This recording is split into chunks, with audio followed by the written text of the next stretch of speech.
Okay, and I'm back. After taking inventory, since I don't have my whole kit, I don't know for sure, but there was a couple minor parts that were bagged where I was missing one of n number of parts, and a couple of them, like in this case, this red wire, obviously isn't in the bag, so I'll send a note off to them. It probably just got missed when they were packing it, so not a big deal. So anyways, on to this little bit of construction, and then I gotta call it a night. So I'm going to put my frame together real quick here. To do that, you'll need the frame hardware kit, the little corner gussets, your frame members. I basically just taken this bag apart and already sorted it out. And then also out of your plate or bed plate hardware set, you're going to want to grab these little guys. The way these work is they slide in the little channel. If I wait, or if anyone waits until they want to actually put the bed on, to get these nuts in, you're going to have to take these parts out of the frame. So it's way easier to put all these little nuts in place now when you're assembling the frame, and then slide them where they need to be and screw them down later. So with that said, I'm going to go throw this back into my box of parts and get started. So the frame goes together pretty easy. I've worked with this stuff in the past, and it's really cool structure to work with, but a little bit of planning will go a long way. So to start with, we start up with this picture. Ignore the Delta arm assembly at the top since I don't have it and I'm not working on that. The main details that you're interested in is this one over here. And what this shows you is foot's put on with screw and no lock washer.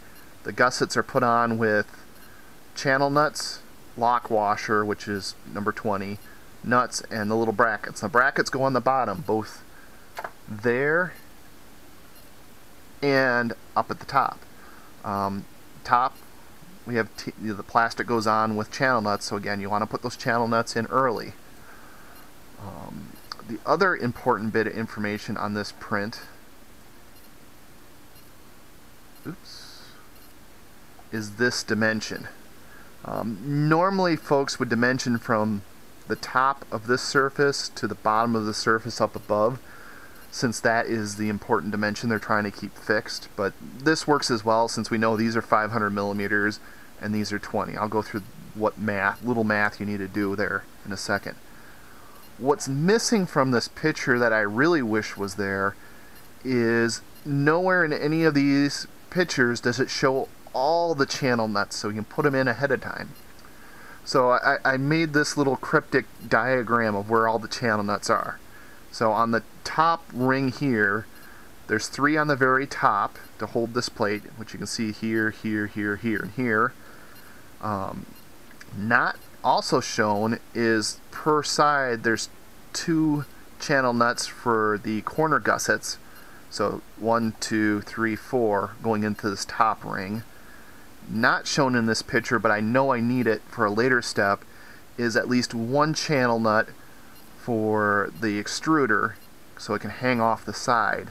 I do believe that's where they're putting them on these based on some forum posts.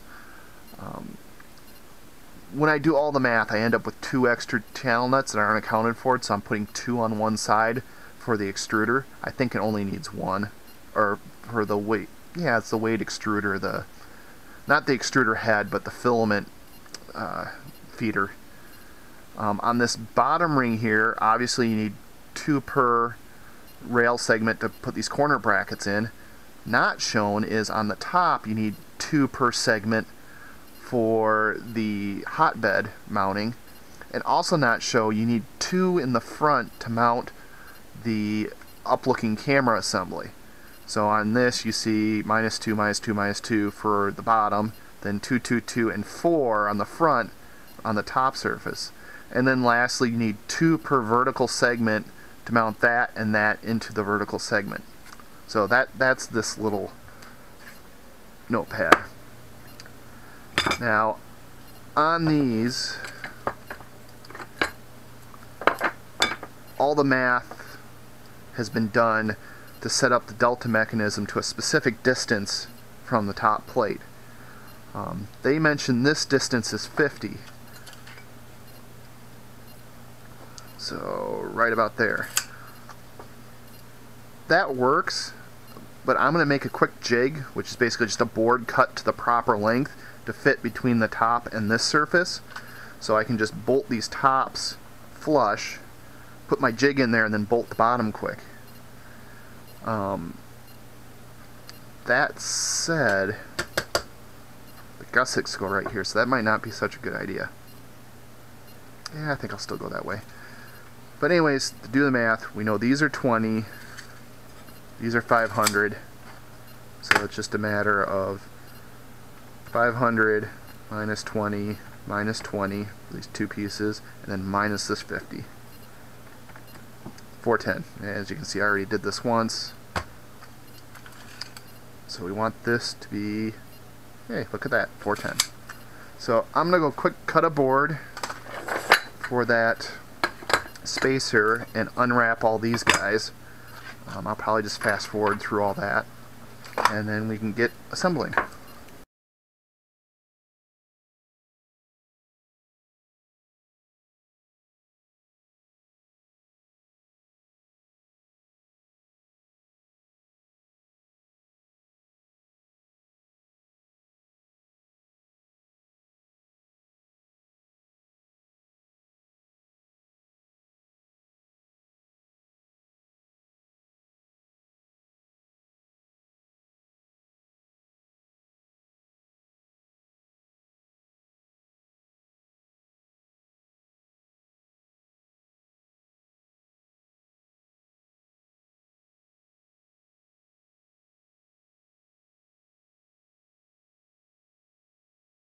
Okay, now that I got that, my little guide made up, first step, lay this stuff out, and you can sort of preload your, for the first corner at least, you can preload your corner pieces. Extrusion nut. Ooh. Boy, I wonder if they knew that.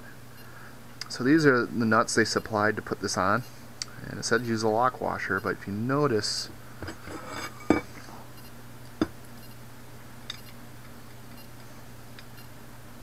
on. Oh no, there's plenty. I was afraid there wasn't going to be enough thread sticking through to make it work. So for right now, I'm just going to preload a couple of these. I don't know if there's a right way or a wrong way with these holes of which way this thing goes on there. I'm going to do them so this with the two big massive lugs goes up and down, and then this small little hole goes up.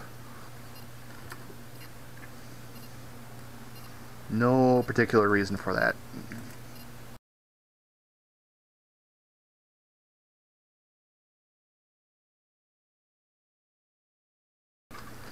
Okay, so that's all prepped. Now we got to prep one of these. Now again, remember, you got to put all your spare nuts. I'm going to say this is my front, so I need 2 on the bottom, which are right here, and 3 on the top, so I got to add 3 more. 1, 2, 3. And then that's the top.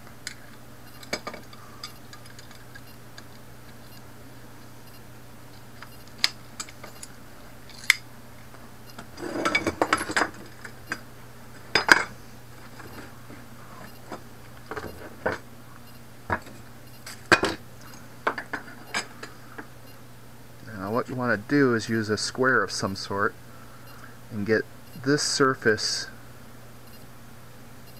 as tightly closed up as possible. And then just a matter of tightening the part.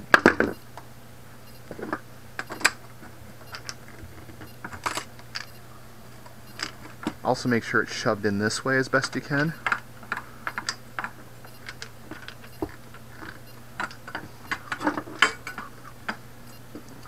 This is the wrong bit.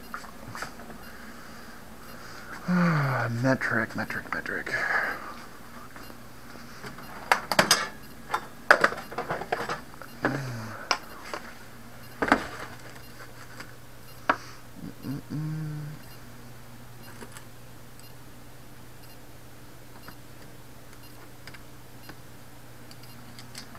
That fits much better.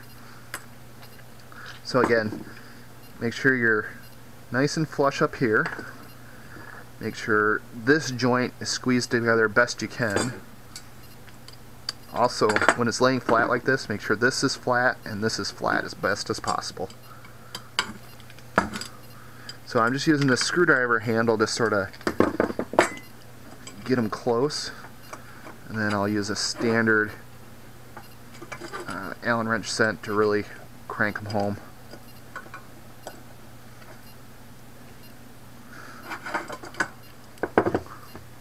Okay, one done. Make sure you got your 3 nuts in there. And now do the other side.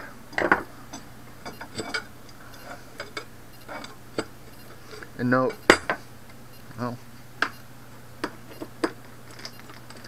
this bracket's nice and loose until you get it all squared up.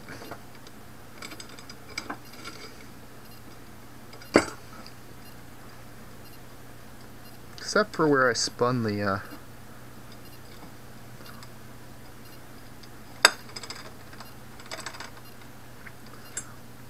to ease starting of the nuts into the rail, flip the lock washer so it splits towards the back, and then this will naturally tip out like that, which greatly aids in trying to get it into the rail. Still a pain in the butt, but oh, this whole thing's gonna come apart in my hands.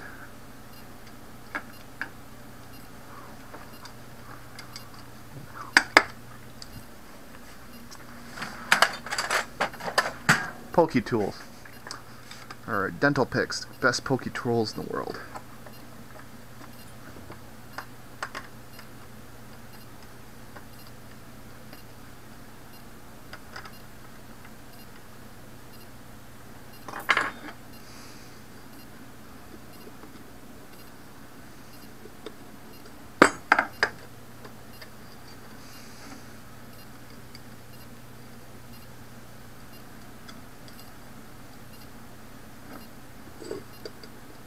There we go. Okay. So just like last time, double check you got your nuts in. Get this nice and squared up in that corner. Pull that in. To start with, push against this bottom corner and your square. I'm using my thumb to hold the square in place just to get this surface flush. Make sure that's flush. Tighten this nut, or bolt. Now once that's done, you know this is set, so you don't need the square quite as much. And then it's just a matter of sucking this in like that.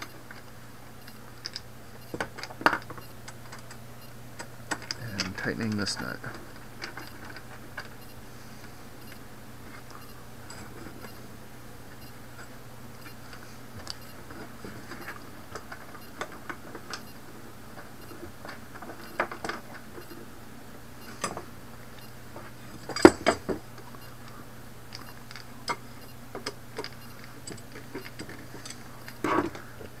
Gun, just tighten these homes with a standard set of Allen wrenches that I can get some more torque on.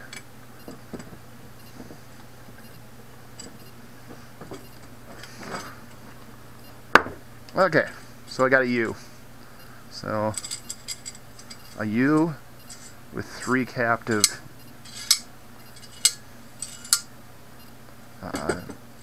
extrusion nuts.